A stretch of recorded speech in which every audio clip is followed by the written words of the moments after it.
When I'm by myself and I want a quick, easy but delicious supper, I make myself spaghetti, which I douse with this lovely garlic-infused olive oil. It's just heaven, very easy. And what I like to do as well is crumble over some dried chili red peppers. Not so red anymore because I bought these years ago at duty free at Venice Airport. Oh, and I do like a little solitary pleasure. These beautiful marron glacé, they're candied chestnuts.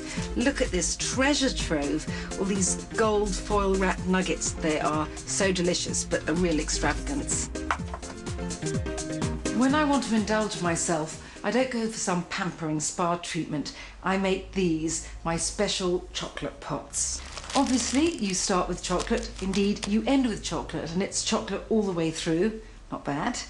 It does need to melt the chocolate, and I find it's easiest often to use chips. I want 3/4 of a cup of semi-sweet chocolate. Any dark chocolate with over 60% solids will do if that's the way you want to look at life. And on top of those clattering chips, I'm putting just over a stick of good unsalted butter. It has to be soft though. Now, while this pan full of simmering water melts the butter and chocolate in the bowl, I shall get on with greasing my ramekins.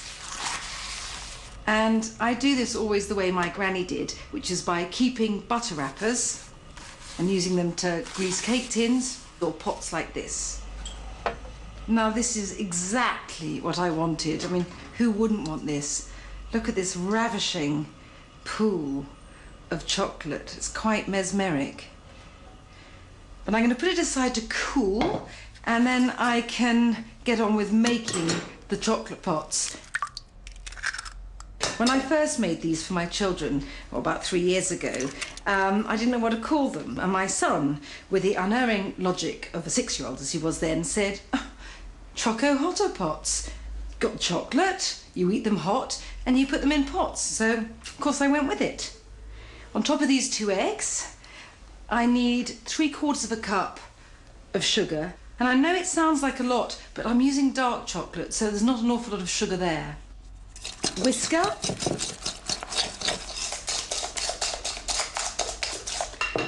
And now some flour, not very much, 3 tablespoons. I don't want this cake-like, it has to be melting.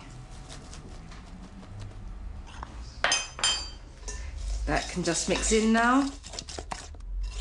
Now we have a lovely golden ointment. Fold the melted, cooled butter and chocolate into the eggs and sugar and flour. Now I just need to fill my 4 waiting ramekins. These are just under a cup capacity. And don't panic, I'm not going to eat all 4 myself. I'm making 3 for the children later.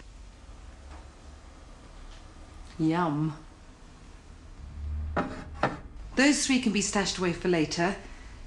This one can be put beautifully on its own on the tray to go into the oven, 400 Fahrenheit.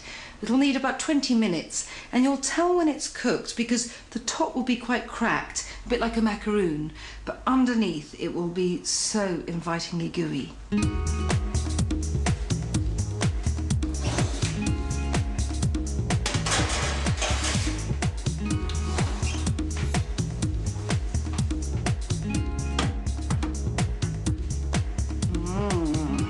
This is cooled down a bit now, but it's warm. But I know I have pleasure ahead, so I'm willing to bear the pain now and dive right in. Ah, can you see, like when you crack that rather wonderful carapace, you've got all this goo underneath. Oh.